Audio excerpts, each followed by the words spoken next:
What's up, world? I'm Matt Newberg from HNGRY, and this is The Feed. Each episode, we'll dive into conversations with the industry insiders who are leveraging technology to shape the way we eat.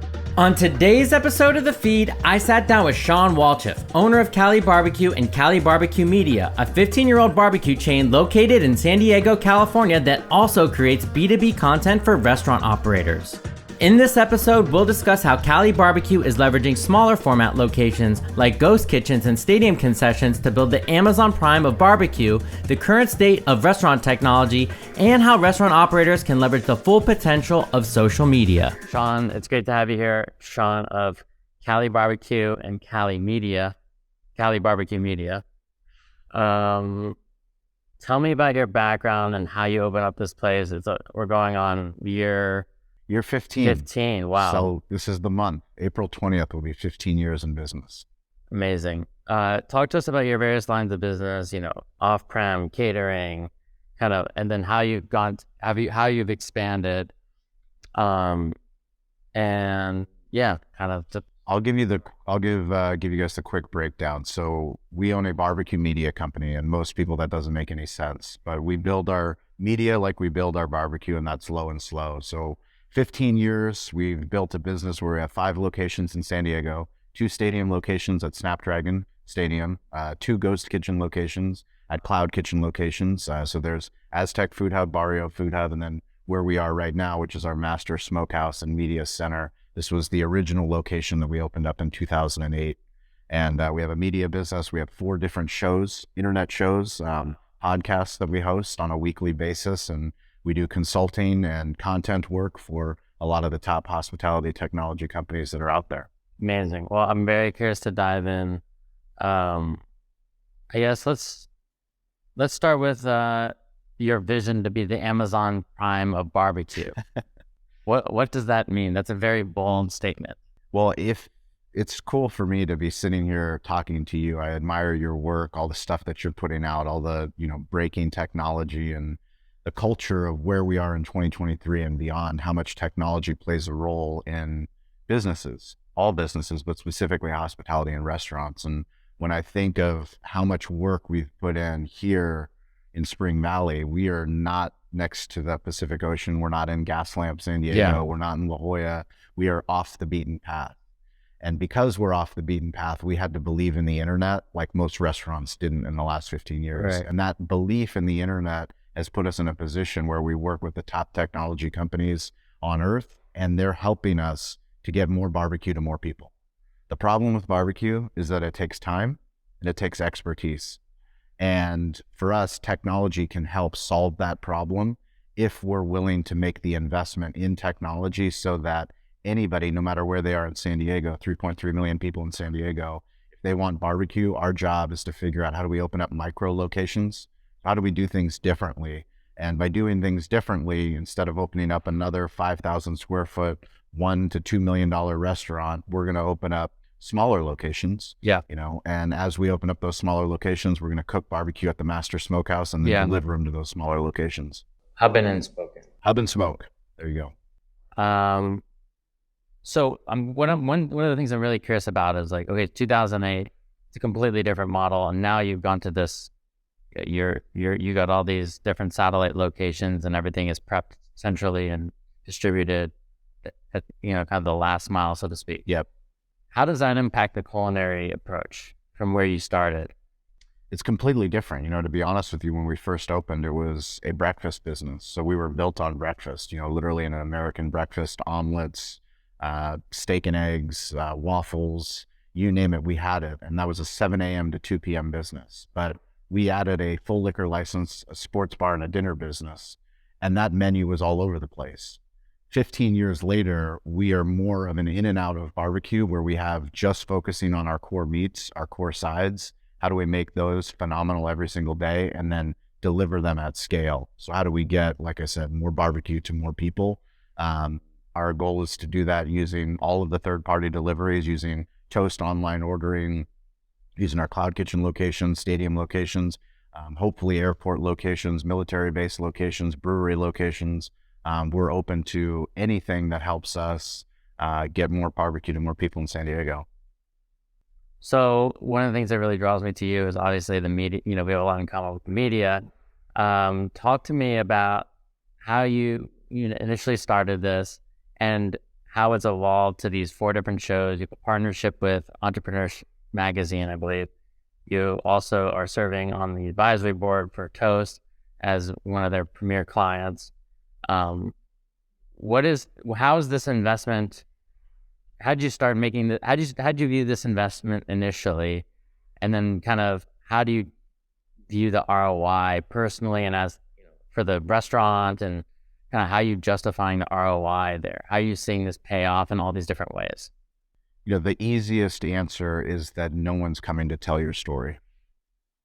I thought that if we built an incredible business, if we made great barbecue, if we provided phenomenal hospitality, if we took care of our community, that local media, legacy media, newspapers, magazines, local TV, they would care about our business, and they would come, they'd put us on the news, and they'd put us in the paper, and then it would help grow our business so that we can open up more locations.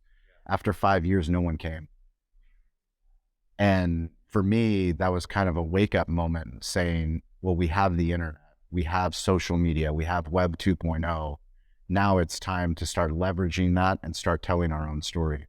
And as we started telling our own story, we learned branding, we learned marketing, we made a lot of marketing mistakes, but we also realized that the most valuable thing that we can do is publish on the internet. So instead of discriminating, saying, oh, I don't like Yelp, or I don't want to fix my website, we're willing to be stupid, ask a lot of stupid questions, ask for a lot of help, and claim a business page on Yelp, claim our Google listing, claim an Instagram page, claim a Facebook page, start to publish when no one cared. Started a podcast in 2017 when no one was listening. Started doing a video podcast 50 episodes in. Once we started doing that, we started realizing nobody knows what's going on. Like literally, the more that we started telling our own story, all those companies that were ignoring us, I mean, you just saw that local news was here this morning.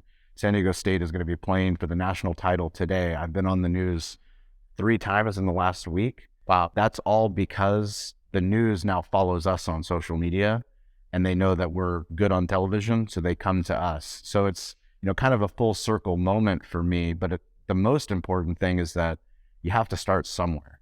And every single person that's in business has the greatest gift available to them, and that's the internet. Right. You just have to have the courage to publish on the internet. Right. You have to have the courage to make bad videos, bad podcasts, bad blogs. Yeah. So you get to the point where you look and you go, oh my God, we have a media company. Now I'm really good at telling the Toast story. Yeah. Because we were on Aloha for 13 years. The pandemic hit. We had a problem with selling barbecue online. Right. So we made an investment to switch over to Toast. I told Toast, I said, we are a barbecue media company. And they laughed. Like, that doesn't make any sense. And I don't blame them for laughing. But I told them we are going to consistently produce content for all the platforms. Yeah. We don't care about the logo. I don't care that it's TikTok. I don't care that it's YouTube. I don't care it's Apple Podcasts, Spotify. We are going to tell stories using audio, video, words, and images on the internet. And because we do that, we're going to let other business owners, other restaurant owners are going to look, why should I switch from Aloha to Toast? Well, now they find our Toast unboxing video. Yeah. Where me and my general manager stood literally right there when we went live with Toast and we unboxed our hardware for our restaurant. You know how many people laughed at me and said, Shawn, why are you making a Toast unboxing, a technology video for your restaurant? Super valuable, yeah. It's B2B content. Yeah, exactly. People understand, restaurant owners understand what B2C content is. They understand they need to be on social media. Right. Some better than others, but they understand that I'm a barbecue restaurant. I should probably show the brisket coming off the smoker. Yeah. Or the process of us making ribs. Yeah. What people don't understand, which I'm really excited about, is teaching other business owners that all of the things that they purchase, whether it's the alcohol that goes in the bar, whether it's the technology you bring into your restaurant, whether it's the tables that you pick or the ovens that you use, every single company needs social media. Yeah. Every single company needs internet storytelling. And who better to tell the story than the business owner that's made a conscious decision to say, I'm picking this refrigerator over this refrigerator. I'm picking this point of sale technology over this point of sale. This is why I'm doing it. Right. So it started as, well, we need to get people in the door, and then it evolved to B2B. Yes. So talk to us a little bit about these 4 different shows you have, who the audiences are, and like those kind of, how do you segment the audiences that you talk to? Because it seems like this has paid off to the point where people are coming in from all over the country to San Diego and they're seeking you out. It's amazing. And then you have technology companies like Toast that are saying, hey, like you should be our spokesperson. So those are two very different, stories. How do your different media properties, the different shows, tailor to those different audiences? So the first show started, our digital hospitality shows and our original show, it was called Behind the Smoke in 2017. And it was me and Derek Marceau, who owns Valley Farm Market, which is a local butcher shop and grocery store, specialty grocery store. And we built a studio above his butcher shop, literally above the butcher shop. And we hosted other business owners, whether they owned a barbecue restaurant or a grocery store or a butcher shop. When that show evolved, we started realizing that it was much less about barbecue and much more about business, much more about marketing, much more about branding, much more about technology. That show put me in a position where I made partnerships, and those partnerships were with Yelp, they were with Toast, and it got me to the opportunity where I had an opportunity to approach Entrepreneur with a show specifically about storytelling. Restaurant Influencers is the show that we host on Entrepreneur. The first year, we reached over 12 million people across the video, across the audio, across the article reads. And for us, it gave us the opportunity to tell stories of people that were playing the game within the game. Understanding that it's one thing to say you believe in the internet. It's a completely another thing to actually produce content for the internet and to improve the craft of storytelling. So whether you're a restaurant owner that has a very strong YouTube platform, like Sam the Cooking Guy has over 3 million YouTube subscribers. He opened up his restaurants, not tacos, Grazed by Sam. He opened up restaurants after having a huge online influence. Now, because he has that strong online influence, he can go on his channels and promote his restaurants. He's literally playing the game within the game. I mean, any restaurant owner on earth would love to have 3 million YouTube subscribers. Absolutely. Now, I understand that's not an attainable goal for most people, but what is attainable is no matter where your restaurant is on earth, you can start a YouTube channel and you can start to weekly produce content and publish content on YouTube about what's happening in your local community. And if you start to do that, which is hard to do, but if you start to do that, you start to impact other business owners who are curious about the internet, who are curious about what you're doing. That long-term play will lead to opportunities where, we were one of 20 restaurants that got invited to go to Toast's IPO. When Toast IPO'd in 2021, they had, I don't know the exact number, tens of thousands, 20,000, 30,000 restaurants when they IPO'd. We were one of 20 to be on Wall Street. Me and Eric, my general manager, the same guys that did this Toast unboxing video. Yeah. And now I'm sitting on the Toast Customer Advisory Board. They're the title sponsor of our show with Entrepreneur Magazine. Right. It's put us in a position to tell more stories, to impact more business owners, because it's not just the restaurant owners. We believe our digital hospitality thesis is that every business has to be digital first, especially brick and mortar businesses. Yeah. But more importantly, every business needs to be in the hospitality business. So just because you're an online business doesn't mean you're hospitable omni-channel. If somebody writes a review on Yelp, do you respond immediately? Not 3 days later, but immediately with context. Right. If somebody goes to your website and asks for a catering, is it easy to make that? Right. Number one, is it easy to order something from you? Yeah. Is it easy to answer a question? Sure. Like, how well do you make that experience? If you make that experience memorable, now you're in the business that Amazon's in. You're in the business that Starbucks in. I talk about the Starbucks app all the time. I don't even want free coffee. They've put me on a subscription for coffee only because it's more convenient to use the app, to order ahead after I drop my kids off for daycare, to go have my coffee waiting for me. Right. And then all of a sudden, hey, Shawn, here you have a free coffee, but will you, reload your gift card?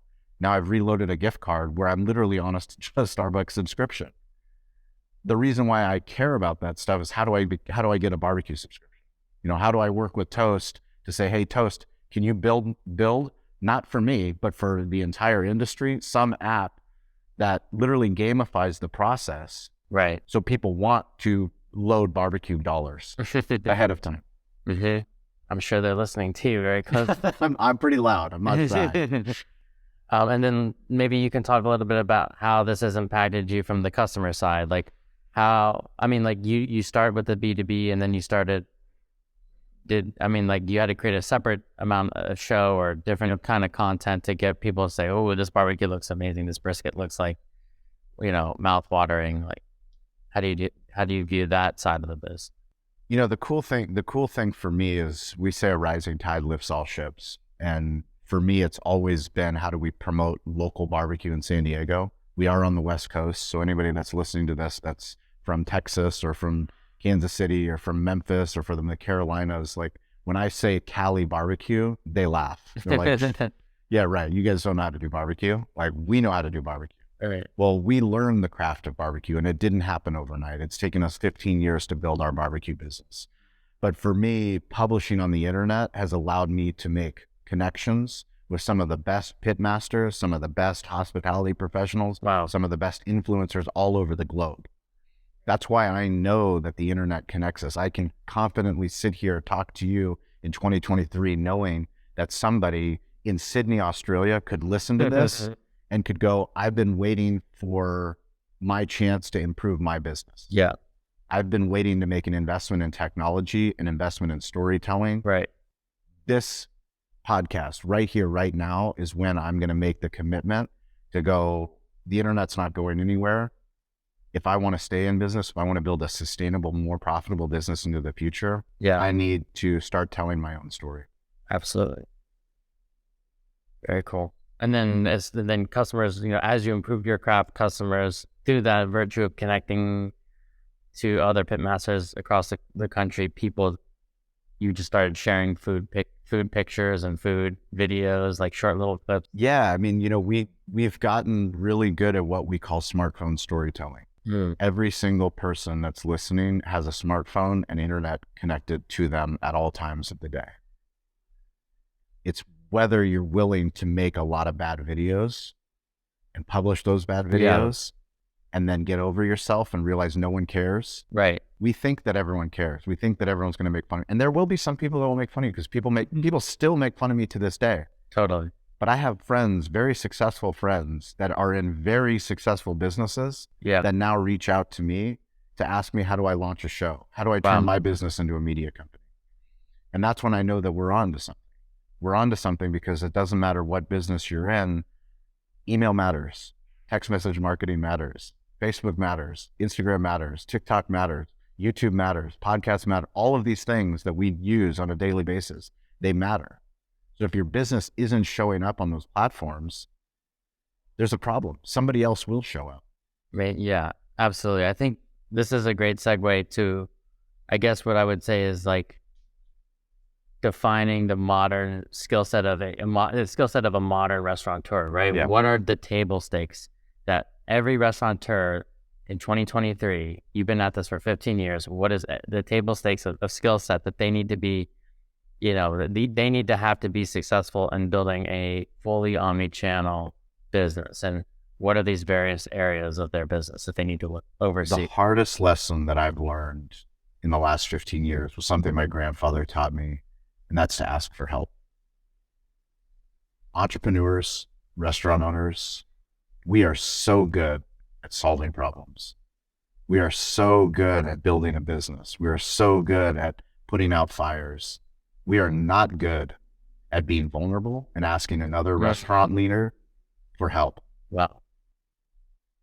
That's why I love seeing digital communities get built. That's why I love podcasting. That's why I love hosting Clubhouse calls, is that because when you create a safe space where a food truck operator, a multi-unit, operator in Ireland, who I have a friend, Andrew, who started joining our Clubhouse calls, and he's literally built the Chipotle of Mexican food in Ireland, 20 units. He's opening up a cluster truck in Arizona, but he joins these calls with a depth of knowledge, a depth of perspective, where somebody that owns a food truck, somebody that owns barbecue restaurants, and somebody that owns a fast casual Mexican chain in Ireland, where we can all say, what do you use for payroll?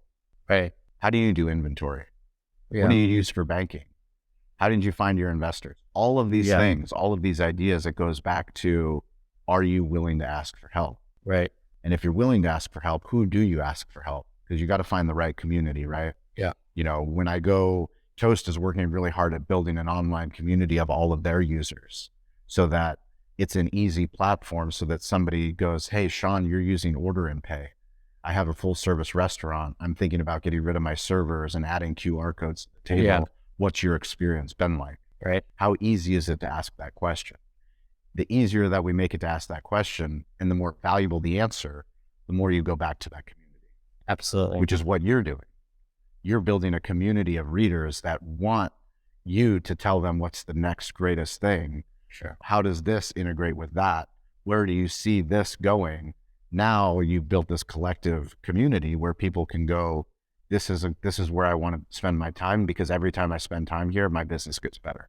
Absolutely. That's certainly the I mean, if you see certain things out there that restaurateurs, certain traps that they inevitably fall into, one of them I see is like, and I think I may have seen this on your LinkedIn during the holidays, but it's like table stakes. Just update your holiday hours, right? It's Thanksgiving Day. Nobody wants to be, eating at home because the kitchen's busy. Whoever's preparing the meal is busy. But like, you never know who's open because you got a call and they're not going to answer the phone. But like, what are some of these things? They drive me absolutely off the wall. But like, what do you think is table stakes for, any operator to be looking at if they just have to scratch the surface? The number one thing, the most important thing, as much as I talk about social media and all the different platforms, it's your website. Your website is the most important thing. It has to be a mobile first website. It cannot be confusing. It has to be easy so that your team can go in and update it. I mean, just for example, this morning I sent out a text to let Stover and Kyle know, who take care of our website, please put a banner top of the fold so people know that there's an Aztecs watch party. Yeah. We're playing today in the national championship game. We are hosting a watch party so that when somebody that's a fan comes to our website, they go, this is a place that I want to go to. Exactly. As opposed to going to a different place where you go, are they showing the game? Right. Is the sound going to be on?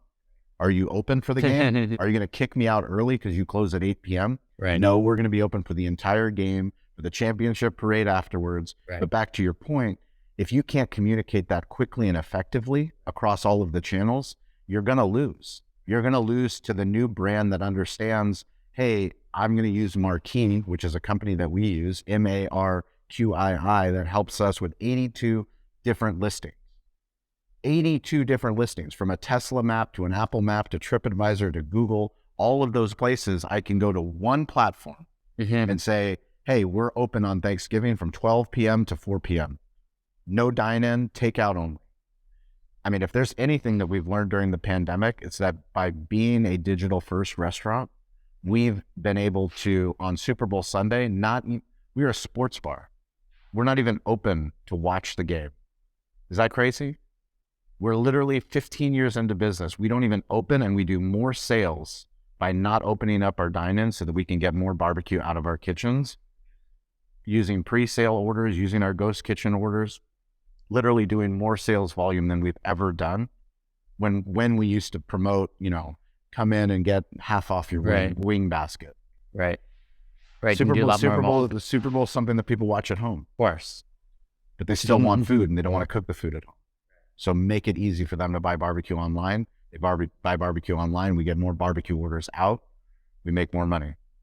I mean, these things sound like so obvious talking to you right now, having the success that you've had. It's obvious, but you have to have the courage to close your core business. Right. Our core business was built on sports entertainment. Right. To close during Super Bowls, doesn't even make any sense. Right. How could you do that? We have a full bar right there. We have all these TVs. How could you close? Well, the pandemic accelerated our beliefs. People say they pivoted during the pandemic. We didn't pivot. Right. We went all in on the internet. Right. We believe in the internet more than we believe in anything else. Yeah. Everyone has it. Everyone walks around with it. And the fact that I have conversations every single day, I'm fortunate to go and do keynote presentations all across the United States, even in Canada. And I talk to business owners and business leaders, and they nod their head in the crowd. Like, I believe you, Shawn. Yes, the internet matters. Yes, social media matters. But then when you go to their website, it doesn't matter. When you go to their social media account, they haven't posted anything. Right. your actions have to back up Absolutely. your belief. And if not, there's never been a greater time to ask for help. Right. There's so many incredible people, no matter what. Go on LinkedIn. Like, go on LinkedIn and start to follow people like you, start to follow people like Carl Orsborn or Meredith Sandland, who wrote Delivering the Digital Restaurant. Yeah. Ask them a question about third-party delivery. Ask them a question about Uber Eats. Ask them a question about website. If they don't know the answer, they'll tell you, go talk to this person. Right, Go talk exactly. to this company. Yeah. I mean, I think a lot of operators are always putting out fires and they're, just trying to surface for air a lot of the time. So going through and doing an audit where they're going to, let me see how I appear on search and let me go down this rabbit hole of this for this particular use case. And let me literally storyboard all these different use cases, right? That is such a foreign idea to them. It's a great point and something I really haven't thought about a lot. But when we first opened up the restaurant, I wasn't here every single day. I actually was working for my grandfather primarily at the time, but I was in charge of the internet. I was in charge of marketing, and I was in charge of figuring out how not to fail. And how not to fail was me going in and saying, why is our Yelp profile not up to date? Yeah. Why is our Google listing not up to date? How do I add a photo? How do I update our hours? How do I do all of these things that I knew were important because maybe it was one extra customer that came in from TripAdvisor. Right. Maybe one extra customer, whatever it was like, I'm going to do whatever we can to figure this thing out so that we don't go out of business. Yeah. And because of that, now I will find tools that will help us be more efficient. Exactly. To solve these problems. But until you feel it as a customer, I'll give you a great example. My son just started playing Little League here in San Diego. We're in a very popular hotbed for Little League. Mm-hmm. I never played baseball growing up. My wife obviously never played baseball. This is my son's first time playing baseball. They do not have a supply problem. They have so many kids that they have a wait list to play baseball. Mm-hmm. Yet their website was built probably 20 years ago. The information on it is not mobile first. Right. It is not friendly. It does not tell me as a new dad, what is the equipment I need to buy? What are the key dates that I need to enroll? The affiliate links to Amazon. Affiliate links to Amazon. None of it makes any sense. No. But because they have a successful business, they haven't gone through the process of what it's like for anyone new coming into this organization. Because for me, once they ask me for money, because we're a sports bar and we support a lot of local youth sports, they're going to ask me to raise money for the local. The first thing I'm going to tell them is, if I raise any money for you, I'm fixing your website because this is unacceptable. Yeah. It's unacceptable in 2023 to have a shitty website. Yeah. Like, it shouldn't be hard. It shouldn't be pleasurable. Yeah. I should be excited to go tell other friends, like, hey, how great this experience was. I tell a story all the time about renewing my driver's license at the DMV, Department of Motor Vehicles. I made an appointment online, Department of Motor Vehicles, to go renew my license. Yeah. And I was like, okay, great. It's at 8 a.m. on a Tuesday. I drive up 8 a.m. on a Tuesday. So 80 people are in line, and I go to the woman and I say, I have a reservation. She goes, oh, this is your line. No line. Different door, no line. Yeah. I walk right into the Department of Motor Vehicles. Yeah. I take an eye exam. I'm out. I've renewed my license in 13 minutes. Amazing. Now you want to go to the DMV. If the Department of Motor Vehicles can figure out digital hospitality, there is no excuses on earth for any business. Right. Any business to make it difficult on the customer. Right. And in turn on themselves. I mean, that makes it a lot easier for them. The more you have pre-scheduled catering orders and you're able to prep for all these things, the less food waste you have, the less chaos it's the most profitable side of our business is pre-orders. Yeah. Amazing. You've been doing this for 15 years. You've seen a lot of macro shifts, right? I mean, you're starting right around the time of the last recession. Yes. And you made it through COVID. I guess let's tell us some of the most pivotal technology decisions that have helped you navigate these various headwinds or various challenges, or you've dealt with various shortages. Like, how has technology made it easier on your business? Or, so June 29th, 2007. Do you know what happened on that date? June 29th, 2000. I'm not going to guess. The iPhone. That device. Yes. That device was released to the world. That's the iPhone. Then I'll help real quick. The iPhone was released. Yeah. And I bring that data up a lot when I'm giving a keynote, when I'm talking on stage, or I'm talking to other business owners, because it changed everything. Right. I didn't even believe in the iPhone. I made fun of a local business owner who was a former charger. He told me he was going to go wait in line for 4 hours to get the iPhone. I was like, that's ridiculous. Why would you how could you care that much about some new piece of technology? Right. And yet here I am now 15 years later, and I talk about smartphone storytelling every single day. Right. Because that is the tool that allows me to build a business, a barbecue media company, where literally I will go this year for 1 month to a village in Bulgaria where my wife is from, the other side of the earth. And I will be able to podcast from there. Right. I will be able to meet with my team over Zoom. I will be able to check my emails. I will be able to post on all the social media accounts. I will be able to host clubhouse rooms, all because of the internet. Right. All because of that vital piece of technology that we all take for granted, myself included. I take for granted the amount and capabilities. I have 70,000 photos on my phone. I have 18,000 videos. And those aren't the ones that I've published on Instagram or published on YouTube or published on TikTok. Like, this is just content that I've taken because I take content every single day. Wow. I take content, I document instead of creating. You know, people think like, oh, I don't know how to start with social media. Right. I need to create, some media team. Yeah. You're here with this incredible technology. Yeah. You're going to host an internet show. Yeah. That's going to go out to all the most important leaders in the hospitality technology space. Yeah. All because you've had the courage to do what 99.999% of the rest of the world won't do. Right. Let's have the courage to publish your voice online. Yeah. When you first started, were you confident in what you were saying? I mean, definitely not. And I'm definitely not confident doing a lot of the TikTok and Instagram stuff that we talked about. Like, I still feel like we're figuring that out. Yeah. We're all figuring that. And anyone that tells you they've figured it out is full of shit. Exactly. I don't care if you're a TikToker with 3 million subscribers, you're still figuring it out. They might take TikTok away from us tomorrow. That's very possible. It's very possible, which is why you don't rely on one platform. You rely on yourself and your ability to stay curious, to get involved, and to ask for help. My grandfather taught me these 3 things. These are the 3 things I talk about on all of our shows. Stay curious.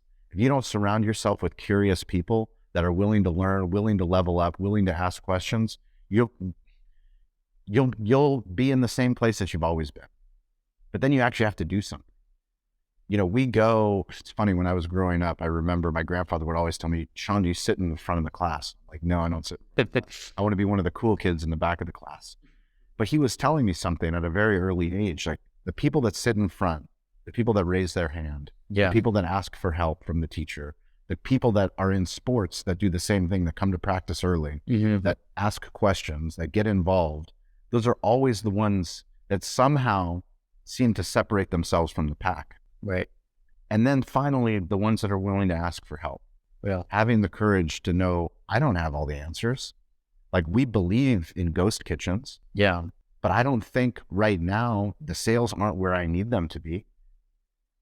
We've made a huge bet on building out 2 different locations, but that doesn't mean that that's what it's going to look like in 5 years. It's proven to me one thing, that we can operate in 200 square feet. Right. Well, what does that hybrid model look like? Well, it might look something different in 2024, 2025. But I'll tell you, when we first opened in 2008, this was a breakfast place. Yeah. That added a dinner. Because the last thing I thought is I'd be sitting here 15 years later with you on an internet show that's going to go out to, like I said, the most impressive people that follow your content, leaders in the space. I wouldn't have thought that 15 years ago. But what I do know is that we all need to have the courage to not underestimate the power of the internet. On that topic of ghost kitchens, let's talk about the current state of technology. I guess, how do you view the current setup? If I'm an operator, I'm looking at this and I'm saying, there's a tech stack. What is that? And then there's something for every little thing. There's a loyalty company that I got to do an integration with this company, and something for email marketing automation, or something for my website, or white label ordering. There's all these little things, these disparate point solutions. What do you think, so how do you define the broader landscape? And then where do you think this is all heading? And what do you think a lot of these companies are getting wrong, having tested a lot of them? What do you think are some of the biggest challenges? I think the most important thing is the humans. Humans are the heart of technology. So if you aren't aligning yourself with brands that make investments, not just from the founder level and top executive levels, but all the way down to the support levels and to the sales levels, those are the people that are the most impressive to me. I mean, the reason why, if you go to our website and see our tech stack, which we've published our tech stack because these are the companies that I believe in. I believe in them because the founders are willing to make difficult calls. They're willing to ask for help. They're willing to continue to develop. And for us, thinking of, our story with Toast, like I said, we were just another account for them until I told them we are storytellers and we're going to tell the story of how great Toast is or how bad it is, because if it's a bad experience, I'm going to be vocal about it because I'm going out telling other restaurant owners all over earth, hey, Toast is the best technology company that you can have. And now that comes back on me. So they're going to look at Shawn saying, hey, Shawn, you told me to switch to Toast. I'm having a bad experience with Toast, which hasn't happened. But if it does happen, I need to know that there's somebody in the Toast organization. And I do know that. Right. Sitting on the customer advisory board, I can't tell you how impressed I am that twice a year I'm going out to Boston to headquarters to sit there with people that are way more successful than me in restaurants and are way more talented in technology. And I get to sit there and listen to the issues that they have in different parts of the country and different concepts. Right. And I get to look at the leadership and watch how they respond. Yeah. Watch how they respond and then come back the next quarter and go, oh my God, they actually did the work that they said they were going to do. Yeah. How refreshing is that? Very refreshing. And then once you start to look at, well, what are the integrations, right? So for us, Toast is our primary technology partner. Well, who integrates? I mean, that's really the number one question that I have. And it's very hard. As new technologies get developed, Toast can't do it all, nor do they want to do it all. Right. But then they need to have, if you're a startup tech company, which I talk to startup tech founders all the time, they ask me, what do you think of this technology? Do you think it's helpful to restaurants? Yeah. How do I tell the story better? Well, they need to have enough of a use case study before they can even pitch Toast, right? Who needs a use case story? The new tech founder. Yeah. Absolutely. They need a success story. Yeah. They need a success story. Yeah, exactly. And they need to have enough users for Toast to go, this is something that's valuable to the entire Toast ecosystem. Yeah. So for me, it's just, it's a very exciting time because it's the Wild West. Yeah. I mean, 2023, we feel like we've had the internet forever. We haven't. Yeah. And think about how much the rate of change has happened. I mean, how much are we talking about ChatGPT? Yeah. Oh my God, don't get me started. It's going to eat your barbecue restaurant alive. Pretty much, right? Real quickly, could you talk about your tech stack? Like, what are the different layers, and maybe talk about some of the companies that you're using? Sure. Yeah. So we use Toast as our primary technology partner. We use them for online ordering. We use them everything for in-house. We use them for marketing, email marketing, but we also use companies like Ovation. Ovation is a text response, Right. two-question survey text response. We use Marquee, which I mentioned before, Right. To help us with management. We use 7Shifts. 7Shifts has absolutely been incredible for scheduling. We're in the process of onboarding to Restaurant 365 for our finances and payroll and AP. Really excited to work with the Restaurant 365 team. There's so much technology that we use. We use Atmosphere TV. Atmosphere, they help us with content. So not just the sports that are playing on the TV, but allows us to play stuff like Chive TV, things for the kids, as well as run our own ads. Yeah. What else do we use? We use Davo for sales tax automation. So something most business owners don't want to think about is paying your sales tax. Davo literally sets up a separate escrow account, pulls sales tax out every single day, files the sales tax so you don't have to worry about it. That's been incredible technology. We just started with ClearCogs for inventory management. ClearCogs does a great job with helping us understand how many briskets have we sold in the last 15 years. Well, actually, since we've launched with Toast, so we haven't been able to go back into the historical data of Aloha, but at least since we've been with Toast, which is very valuable to help us with predictive prep lists. Yeah. And then we use 5-Out. 5-Out's a great forecasting tool. Yeah. So 5-Out integrates with 7 shifts, our scheduling, as well as with Toast. It helps us with AI and machine learning based off of, the weather and sporting events and, you name it, it pulls in all these different data points to help us figure out what are our sales going to be. That's a lot of tools right there. That's a lot, and that's just like scratching the surface. Because once you talk about like the social media tools, we use Slack, we use Zoom. Right. You're on another level. And someone who's listening to this who's an operator, which I'm hoping operators listening to, that's the goal, is going to think, this is it's scary. Too much. It's scary. So like, how do you view, a lot of it, to me, what I've observed over the last, since I've been doing this, is a lot of it just feels like these spaghetti kind of integration, like very loose and hard to deal with. How do you view this idea of integrated commerce? This is the future of, companies like Toast on the SMB side, or companies like PAR on the enterprise side. They're trying to sell this idea that there are these hubs where all these companies that you just listed come together and share that common language. Do you feel like that we're there yet, or do you think are you still? We're definitely not there. I mean, the problem is that the internet's still young. It's just still young, and there's so many things that we do in brick and mortar businesses that haven't even that haven't been implemented digitally. Right. When you think of, I was telling you about the smokers. I mean, we have I don't even know the name of the company, but we've set up a system that allows my GM Eric to get notified on his iPhone of when a smoker's not 225 degrees in the middle of the night. Wow. We have 4 different smokers, and we have a keg room, and we have refrigerators, but the Internet of Things, understanding it's a whole huge opportunity. All of those things matter. Yeah. Waste management matters. Right. Like, how many different ways can we figure out how to, not over pour beer? Right. There's technologies out there, and we're just still so early on to understand what this is. We use it, we're onboarding with Adentro. Adentro's helping us with Wi-Fi, understanding, people that are coming into our restaurants, and how do we retarget the people that have come into our restaurants? Whoa. Right? That's a whole different ballgame. No, we're just scratching. I told you Flock TV. Flock TV is another technology that we're bringing in, so that all the social content that we make for Instagram and for TikTok, all those videos, when people walk into the business, they'll actually see that content. Amazing. So let's talk about loyalty for a second. You mentioned retargeting people. Yep.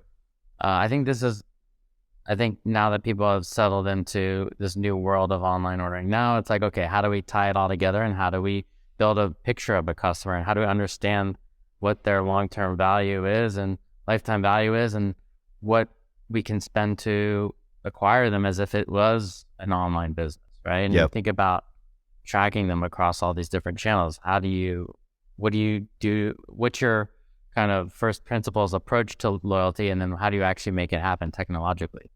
So the first principle approach to loyalty is, when the whole idea of hospitality is making a stranger a friend, making somebody that you've never met feel welcome, and making a memorable moment. And once you make that memorable moment, why do they choose to come back to you? They choose to come back to you for lots of different reasons, but the most important reason is that they feel seen and heard and understood. Back to the Starbucks example, I'm loyal to Starbucks, not because it's the best coffee in the world or I don't want to support local coffee. I'm loyal to them because they make it easy on my life. Absolutely. It's easy for me to drop my kids off at kindergarten and daycare, pick up my coffee, and then get back to my studio so I can do what I do. Like, they've saved me time. I'm loyal to that idea. And for me, I think Toast has a great opportunity to dive deeper into the data of what do we already have for existing customers. I mean, this kind of information I never had with Aloha on the level of this customer, Bob, comes in, the third Thursday of every month and orders a tailgater for his family and always adds a peach cobbler, and he gets a 2-liter of Pepsi. Right. Well, if he gets a 2-liter of Pepsi, what if the next time that he comes in on the third Thursday, my hostess says, "Hey, Bob, welcome. We know you love that 2-liter of Pepsi. How about you? Here's a free 2-liter of Pepsi on Right. us." How did you know that? Well, we knew it because of the data. Toast gives that to you. Toast gives that to us. Got But it. how do you get it into a way that's easier to read? Yeah. So these are the things that I'm really excited about. Is like, how do you have that prompt come up on a terminal? Yeah. How do you have that prompt so that somebody feels like they know you? I mean, DoorDash does it. Uber Eats does it. Right. Hey, Shawn, you've ordered this. Would you like that? Sure. Amazon does it. They're tech companies. They're tech companies with a lot of money, and those are the biggest tech companies. But once that gets down to the restaurant level, I think it's going to get really exciting. Totally. Because loyalty is very important, and it's very important. We spend so much time trying to get a new customer in, as opposed to taking care of the ones that have already come in the doors. Absolutely.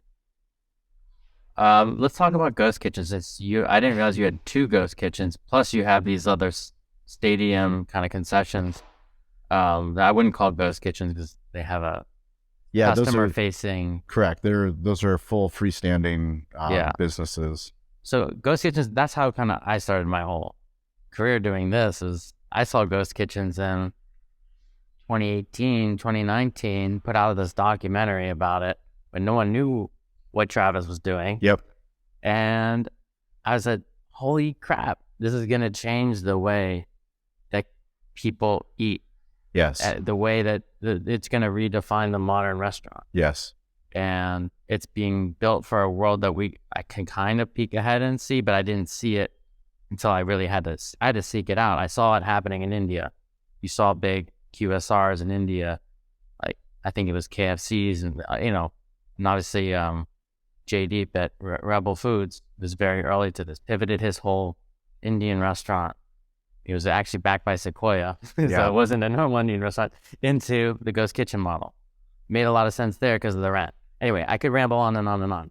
You've lived it. You've been there. This has become a big thing that comes up on earnings calls. Mm-hmm. It's a big thing that people are looking at this during the pandemic as this is the future of restaurants. Where are we at right now with the reality of this? How is it playing into this Amazon Prime of barbecue-like vision that you have? Do you think it's going to be part of that? Or could you get by doing delivery just out of this brick and mortar? Do you have the capacity to just close those and do it out of here? It's a great question. I think we are currently, that's why I'm excited, is that we're actually not just theorizing whether it's going to work or not. We actually have ghost kitchens up and operating. So we have hard data to understand how hard it is, what the benefits are to it. And, where we see it going. It's something that we've always maintained, is that we never liked the term ghost kitchen. Totally. No one likes a scary ghost. It's a terrible It's brand. just terrible branding. It's terrible branding. Bad for the industry. Yes, very bad for the industry. We can call them cloud kitchen. That's nice. Cloud kitchens is much better. Friendly ghost kitchen. But we always have thought that the benefit of any kind of food is the story. Mm-hmm. And the story of barbecue doesn't play well if it's just coming out of the sky. Right. Subway tried to roll out barbecue brisket sandwiches. This was a couple years ago. And barbecue aficionados started asking corporate Subway on social media, hey, where are your smokers? No smokers at Subway. No. And they started to try to play it off as Ramon, Pitmaster Ramon. Well, that didn't end well for them. It was a PR nightmare for Subway. So you can't get a brisket sandwich, to my knowledge, anymore at Subway. That makes sense. But back to your question about ghost kitchens is, I'm fortunate that I got to sit down face to face with Travis and have him ask me questions about our Amazon barbecue model, where we think it's going, why we're partners with cloud kitchens. And I told him, just like I'm telling you and telling the audience, that I truly believe that the way for them to succeed is to have a symbiotic partnership. Mm-hmm. There cannot be, this is the business, this is the brand. It has to be, we are a rising tide lifting together. That rising tide is the marketing from all of the kitchens together. So all 20 kitchens using social media together to promote each other, not just my single brand. Right. The actual landlord themselves, the Cloud Kitchen or Kitchen United or Maker Kitchen, right, whichever kitchen it is, all of them understanding that we are all stronger together when we tell each other's story and we collaborate on a daily basis. Absolutely. When we do that, then the entire community doesn't just drive by a tire shop and not know that there's tires inside. Yeah. What they do know is that this is a place for phenomenal craft food. Right. Back to what our motto is, slow food fast. People want great food. Yeah. Fast food is not something, people are getting a lot more health conscious and understanding. I want to know that the food's made really well. Well, how do you know that the food's made really well if you can't show me? Don't tell me that you made great barbecue. Show me. When I pull brisket off the smoker, you go, wow, like that's me showing you that, hey, overnight we've been smoking this brisket at 225 degrees and look at it. Here it is. It's ready to eat. That's a powerful thing. And the only way for, in my view, ghost kitchens to succeed into the future is to have a much bigger emphasis on the storytelling. Right. What are you doing in the community that we're not just, opening up a facility with a delivery window? Right. Well, let's take care of the drivers. There's a real problem there. There's a great guy, Harry Campbell, who is the rideshare guy. You familiar with Harry? Really? He's phenomenal. Love Harry. But the focus is on the drivers. These aren't third-class citizens. These are people that are brand ambassadors. When we have an Uber driver, a DoorDash driver that comes to Cali, our job is to make them feel welcome. Right. They're not a nuisance to us because they're not. No, they're a customer. 100%. They're the one that's bringing the barbecue to someone's house. Right. Like, shouldn't we take care of them and make them feel excited to come to Cali barbecue? Absolutely. Because I guarantee you they go to a bunch of other restaurants that treat them like shit. Right. That's not a good look. Absolutely.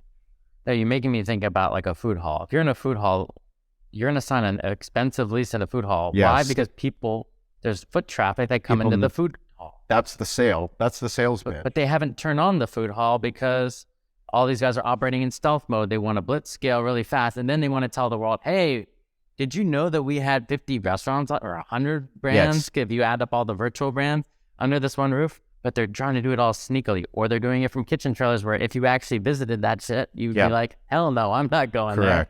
Or they're doing it out of some other place. And that's my point, is that there is a great story to tell, just you can't do it in stealth mode. Right.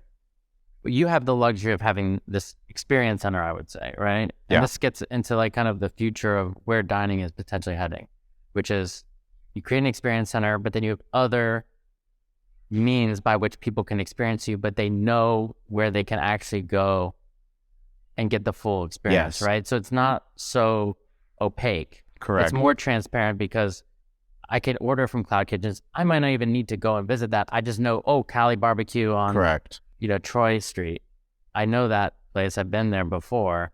Now I can get it a little bit closer. Do you think that is where this is heading? Absolutely. I mean, I bring everything always back to the village.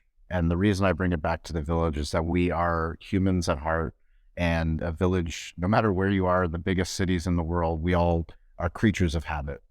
When I go back to Bulgaria and I spend time in the village, I think of the same things that happen here in Spring Valley at our restaurant. They happen over in the village. They happen in New York City. They happen in Hong Kong. They happen everywhere.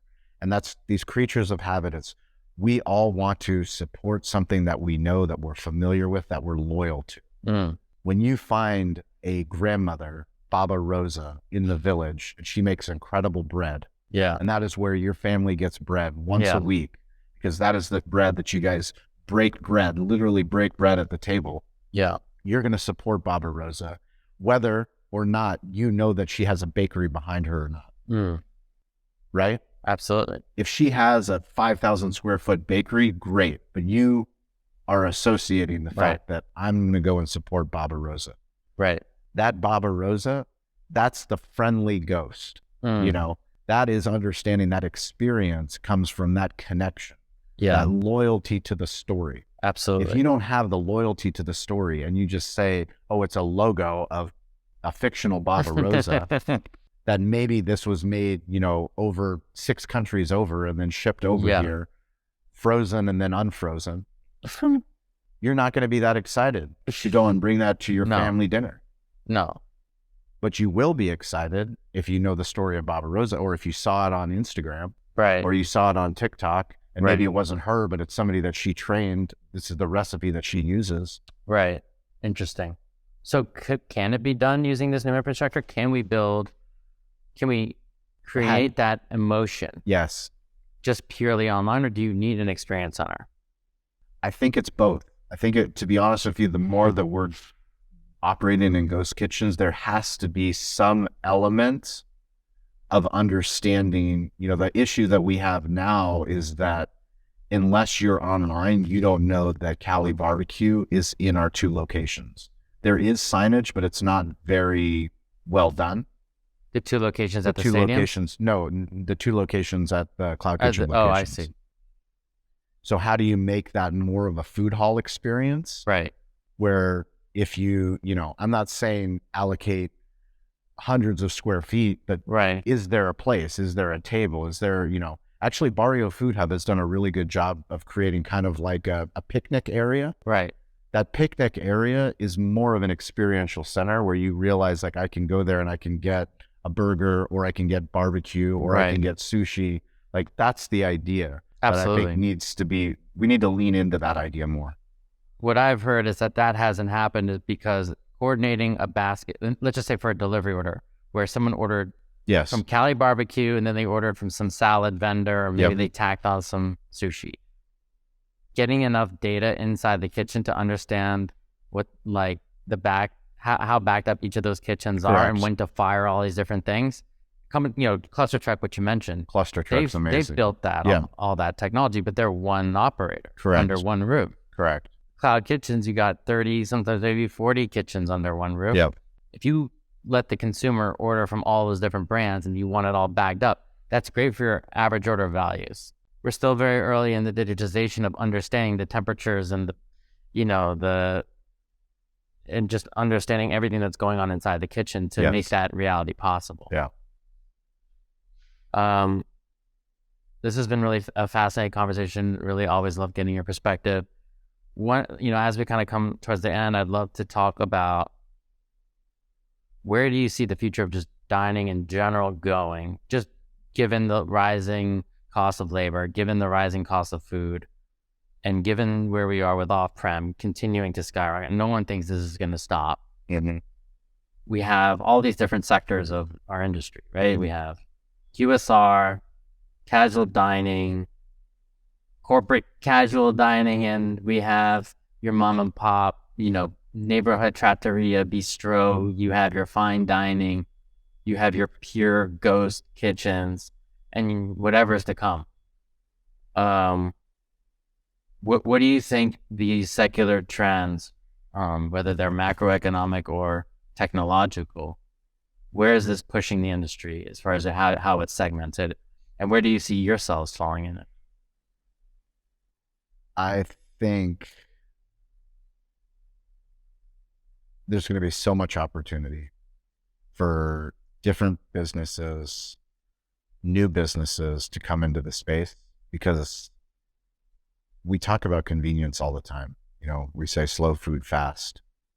Slow food fast is what's happening.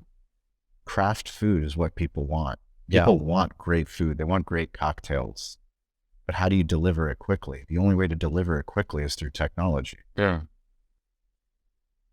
That's going to create so much opportunity for people to differentiate themselves in villages, cities, countries, industries, segments, pizza, burgers, salads. I mean, you name it. There's going to be an opportunity for people to build really great businesses that literally haven't been built before. Right. When we're telling our technology partners, who are all the top technology companies out there, what we're building, they don't have case studies. You were talking about loyalty and CRMs earlier. I was on a call with Salesforce, with an entire team at Salesforce. Yeah. Talking to them about CRMs, literally the most important company on earth, technology company on earth. Their ticker symbol is CRM. I'm asking them, do you have a case study of the restaurant industry for Salesforce? Oh, wow. Do you see a partnership with Toast? These people had no answers for me. Wow. I've been on Slack calls with sales team, asking them for case studies of restaurants using Slack. No case studies. So it's like we are still so early at where we are and where we will go into the future and how this whole thing shakes out, which is why I'm so excited to have conversations like this, because I know that we'll look back on this and go, wow. Yeah. Look at how much has changed in 1 year. Yeah. 1 year. Look at how much has changed in 5 years. I mean, 15 5 years is unthinkable. 15 years later, we're literally having a conversation like this. Yeah. That's going to go on Apple Podcasts. Right. Wasn't invented. Spotify wasn't invented. TikTok, YouTube, all of these different platforms that weren't even relevant. No. Yet now anybody on earth for free that has access to the internet can find this information, hopefully improve their business. Yeah. Or make a decision to start telling their story online, publishing content online. You know, the greatest example of what I talk about on a daily basis is the smartphone. It's the intersection of content, commerce, and communication. Interesting. Content, commerce, and communication. That's where all three of those things are combined on that smartphone. Those are the only things that I focus on every single day. It's hospitality. How does hospitality fit in the intersection of content, commerce, and communication? Well, commerce is the food part, the food and beverage. How do we sell things online? And then how do we communicate the sales? That's the hospitality side. And then finally is the content side. It's the storytelling side. You got to be able to tell the story. Once you tell the story, that's great, but then you need to be able to sell something, right? Exactly. If you can't sell something, if it's hard to sell something, it's not going to work. You make it look so easy. I try to simplify it. I talk to very impressive people for my shows, and I do that, and I ask stupid questions so that I can try to make things as easy as possible. And when it gets down to it, you know, we are living in the greatest time ever because we have the internet in our pocket. Absolutely. If you were to give operators one quick life hack, tip, whatever you want to call it, on how they can improve their social media or get over this hump, this hurdle. You pushed me too. Good. I'm a good pusher. What did I tell you? Video? Video. Yeah, because I was arguing with my, one of my colleagues, and we were just going to put up audio on YouTube. Podcast. Yeah, it's and I was like, we can't do this. No. So then I got this camera, and now I'm sitting here. Yes. So it worked for me. It can work for you, but it's definitely not easy. You have to push through that trough. Yes. You have to, do something that is not natural to you. It still isn't natural to me. So, as far as like the TikToking and being in front of the camera like this or whatever, I can do, but I'm not gonna sell myself so short. But what's some tips? Just a quick tip for someone, just an operator want to get going that maybe infrequently posting and hasn't been able to fully see this the potential payoff.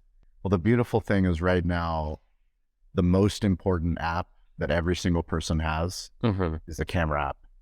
Just the native camera app. Okay. Because it can produce video. Right. Video is what the internet wants. Right. YouTube, even Spotify now is getting into video. I saw that. TikTok, Instagram Reels, Facebook Reels, YouTube Shorts, Twitter. Video allows you to tell a quick story. And if you focus on every single day making one short video, less than 45 seconds. Okay. Who are you and what do you do? Okay. You know, I had Chris Do, who's one of the most incredible teachers on the internet. He has 2 million YouTube subscribers on The Future. He's a design teacher. I had him on our show, Restaurant Influencers, and he was telling me some of his closest friends work with Fortune 100 companies on branding. These companies, thousands, hundreds of thousands of employees. These branding experts, they go in, and every single time they go into a company, they go into the company, and what do? They get back to the basics. They get back to the founder story. We've lost our way. We've added too many products. We added too many services. Yeah. We don't know who we are. Get back to who you are. Anyone that's listening to this, if you're an entrepreneur and a business owner, you had to tell a story to your wife, to your husband, to your significant other, to your mother, to your father. I have an idea. You had an idea. You said that idea out loud in real life to somebody, and they laughed at you or they supported you, one or the other. And then you had to tell that idea to a business partner, to investors, to a potential employee. You've been telling that idea in real life since the beginning of, since you started. Right. And the more you told that idea, the more excited you got about it and the more you got people to buy into it. Absolutely. I'm just saying, tell that idea to the internet. Publish that idea online. Mm-hmm. That's the real unlock. The real unlock is that we do it every single fucking day. Every day we go and we tell people, this is my dream. This is what I want to build. This is what I'm building. Do you want to buy in? But when it comes to like, oh my God, I've got to tell I don't want to do that. I'm not a TikTok star. I'm not a YouTube star. No one's asking you to be. Right. Just go and be you. Be you on a daily basis. Put the phone up on a tripod. Have a 45-minute conversation of you talking to your employee, you talking to your investor, you talking to your beer supplier, you talking to your pit master, and publish it. And who cares if nobody watches? Yeah. But then publish another one tomorrow, and then publish one the third day. And after 100 days, you'll have data. What worked and what didn't What work. worked and what didn't work. Yeah. Yeah. And then all of a sudden, you look around, and the people that were laughing at you in the beginning, they're going to go, hey, I like what you're doing, Matt. How did you do it? Like, well, I did it by just looking stupid and sounding stupid. Yeah. It's the only way you get better. Absolutely. Well, Shawn, we've covered a lot of territory here, a lot of gold. Definitely grateful for all that. If people want to check out your various shows, or they want to come here, or they want to order delivery, tell us where we can order the Amazon Prime of barbecue, or how we can connect with you on social media. The easiest thing for you to do is to go to Google and just to Google Cali BBQ. If you go to Google, you'll see how much we care about our digital footprint. So you can find us, CaliBBQ.media is where you can go to our website. We make it as easy, even though we're a barbecue media company and you can find podcasts and blogs and videos, we make it as easy as possible to buy barbecue online. Okay. Back to the basics. You want to buy barbecue? It's easy to buy barbecue. If you want to follow me, it's at Shawn P. Walchef, ShawnPWalchef, and that's on all the social platforms. I'm weirdly available. Love to have conversations about digital hospitality, smartphone storytelling, technology, and restaurants. If you're in San Diego, please let me know that you're here. Come out to the Smokehouse and Media Center. I'll make you do a TikTok video. I'll make you uncomfortable. So if you have butterflies in your stomach because you're like, I know I want to start, but I don't know how to. Yeah. I have no problem helping you make your first couple videos. Amazing. Well, really appreciate your generosity, and thank you again for all the wisdom. Thanks for coming down. Thanks for tuning in. If you like what you hear, please hit subscribe wherever you're listening to this podcast. And if you're curious to get a first-hand look at the cutting edge of food and tech, check out HNGRY.tv. That's Hungry with no U, where you can join in on live conversations like these or sign up for the free weekly newsletter.